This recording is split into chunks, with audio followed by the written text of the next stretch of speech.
नमस्कार, this is Mohit Rajput and you are watching RKD education. Now आगे बढ़ने से पहले मैं आपको बता दूं, ये चैनल अभी बिगिनिंग फेस में है, तो मुझसे जो भी गलतियां हो जाए उसे इग्नोर करने की कोशिश कीजिएगा। नाउ टॉपिक पर वापस आते हैं।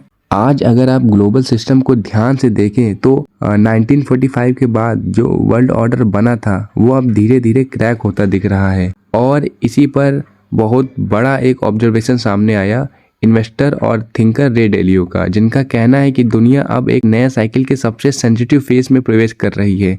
उनका मॉडल सिंपल है, हर एक बड़ी पावर एक साइकिल से गुजरती है, रिस्क, प्रॉस्पेरिटी, पीक, डिक्लाइन और फिर डिसऑर्डर। उनका मानना है कि अभी मेजर पावर इस साइकिल के आखिरी फेज की तरफ बढ़ रही हैं। वर्ल्ड वॉर 2 के बाद अमेरिका ने ग्लोबल सिस्टम को शेप किया, रूल्स बनाए, इंस्टीट्यूशंस बनाए और ट्रेड नेटवर्क बनाया, डॉलर को डोमिनेंट बनाया और कई दशकों तक स्टेबिलिटी और ग्रोथ दिखी।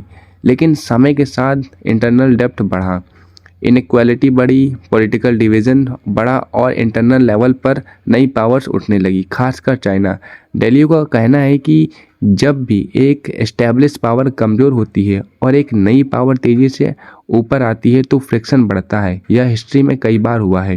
डच, ब्रिटिश, अमेरिका साइकिल में यही पैटर्न दिखा। अब वो कहते हैं कि दुनिया कैपिटल वॉर के फेज में जा रही है, जिसका मतलब ट्रेडिशनल बैटल वॉर नहीं बल्कि डेप्थ, मनी, सप्लाई चेन और इन्वेस्टमेंट फ्लो का कंट्रोल की लड़ाई।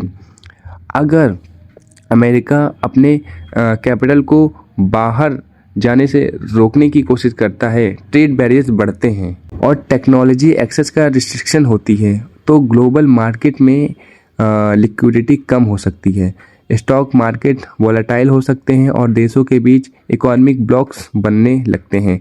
इसका इम्पैक्ट सिर्फ अमेरिका या चीन तक सीमित नहीं रहेगा, यह पूरी दुनिया के कैपिटल फ्लो को रीशेप करेगा। ऐसे समय में स्टेबल और लार्ज मार्केट अट्रैक्ट करेंगे इन्वेस्टमेंट। और यहाँ इंडिया एक इंटरेस्टिंग पोजीशन में खड़ा है।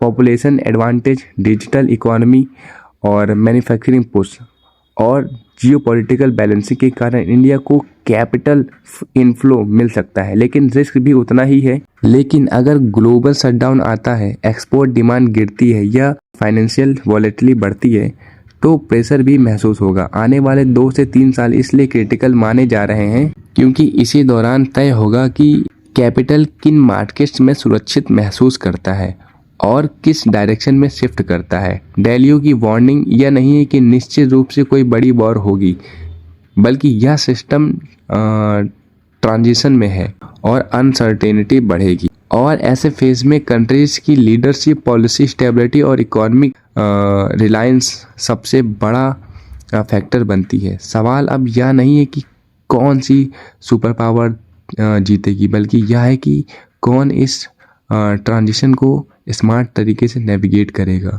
कौन कैपिटल अट्रैक्ट करेगा, कौन सप्लाई चेन रिसोर्स करेगा और कौन अपने इंटरनल सिस्टम को स्टेबल रखेगा।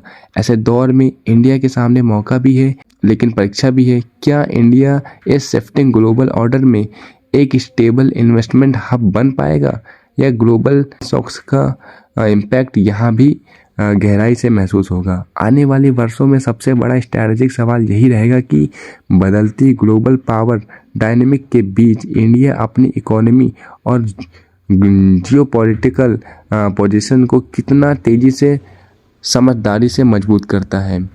And that's the end of this video. And अगर आपकी कोई थॉट्स हैं तो कमेंट में लिखिए और मिलते हैं नेक्स्ट वीडियो में। तब तक के लिए जय हिंद, जय Bharat. May God's blessings with you.